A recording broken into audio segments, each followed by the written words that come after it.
કેટલા ધ્રુવો હોય છે? ચલો આમનો જવાબ સાચો છે હો, તમે નોંધ જોઈએ. ચલો હવાના તમારા માટેનો પ્રશ્ન છે. હવાના કયા ઘટકનો ઉપયોગ વનસ્પતિ ખોરાક બનાવવા માટે કરે છે?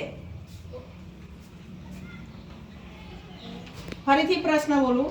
હવાના કયા ઘટકનો ઉપયોગ વનસ્પતિ ખોરાક બનાવવા માટે કરે છે?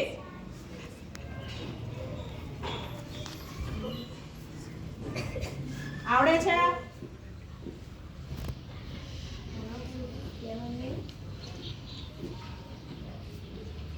શું બોલી? જો એ જવાબ છે ને ખોટો બોલી છે તો -2 મૂકી દેવાના ને યાર. ચલો સાચો જવાબ આ બાજુ પાસ થશે. પાસ કરવાનો ભાઈ પ્રશ્ન. હવાના કયા ઘટકનો ઉપયોગ વનસ્પતિ ખોરાક બનાવવા માટે કરે છે? સાચો જવાબ કાર્બન ડાયોક્સાઇડ. ચલો તમારો નંબર આવ્યો. નાઇટ્રોજનનું પ્રમાણ હવામાં કેટલા ટકા હોય છે? 78.03%. સામાજિકમાં અલગ આંકડો છે, અમારે અલગ છે. અમારે 78. આ સાચો. ચલો હવે તમારો વારો. આંતરરાષ્ટ્રીય વિજ્ઞાન દિવસ ક્યારે ઉજવવામાં આવે છે? બોલ. 28મી ફેબ્રુઆરી. માઈનસ કર દો. આંતરરાષ્ટ્રીય શબ્દ પૂછ્યો એટલે મેં કીધું ધ્યાન રાખજો. આજ સવારે કીધું તું આંતરરાષ્ટ્રીયની તારીખ કઈ હતી ખબર છે ને? તમે કેવા નથી. તમારા પછી કોનો હશે આમનો? યાદ આવે છે? માઈનસ થઈ ગયા હોય તો ખોટો જવાબ છે. 14 નવેમ્બર. આમને -2. ચલો તમને આવડે છે? તમને 10 નવેમ્બર. આમનો સાચો જવાબ 10 નવેમ્બર. ચલો પાંચમો પ્રશ્ન આમનો વારો આવ્યો. બીજો રાઉન્ડ. હવે બીજા રાઉન્ડમાં તમારે શું કરવાનું છે?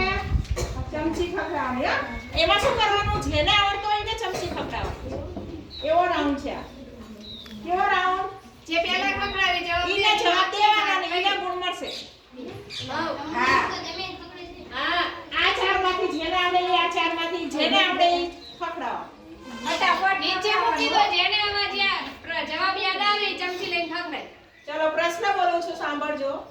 ગુજરાતમાં પ્રથમ મહિલા અવકાશ યાત્રીનું નામ જણાવો. સુનીતા વિલિયમ. સરસ.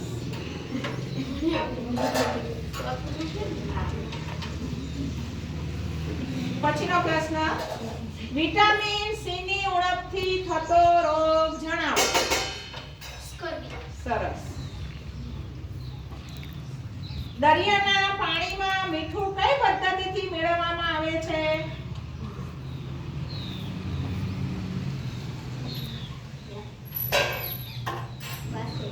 સરસ. બાષ્પીભવન. છેલ્લો પ્રશ્ન. અડધા રાઉન્ડનો છેલ્લો. માછલીનો આકાર કેવો હોય છે? આંગળીને. ચલો હવે આ બર્જર રાઉન્ડ પૂરો. હજુ બર્જર લેવાનો હે ને? હા. હવે પછીના 4 પ્રશ્નો એવું જ છે. હા. ચલો ચુંબકને કેટલા ધ્રુવો હોય છે? 2. પૃથ્વીની આજુબાજુના હવાના સ્તરને શું કહે છે?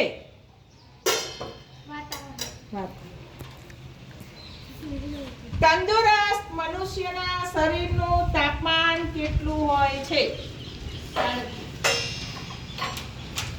37. ખાસ એકમ બોલવાનો છે. એકમ બોલો. અંશ સેલ્સિયસ. સાચું. છેલ્લો પ્રશ્ન. તાપમાન માપવાના સાધનને શું કહે છે?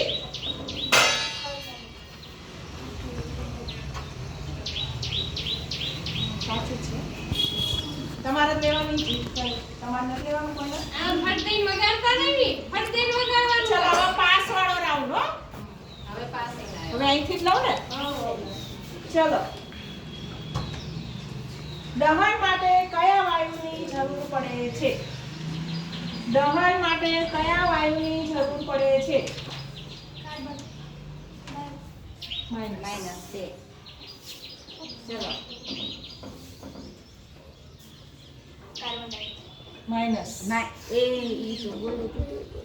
માઇનસ -2 નહીં ચલો તમને કોઈને આવડે છે આવડે છે કોઈને જવાબ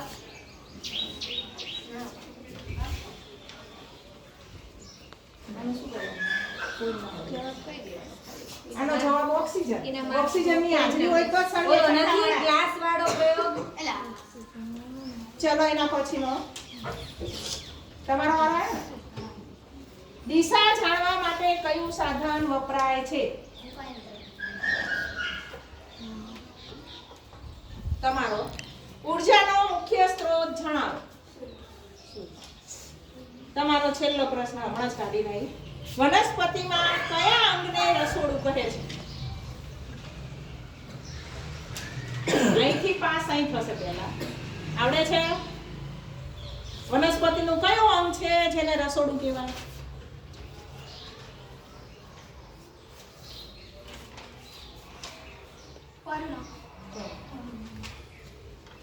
કરો ટોટલ ત્રીજું ગ્રુપ જીતી ગયું હે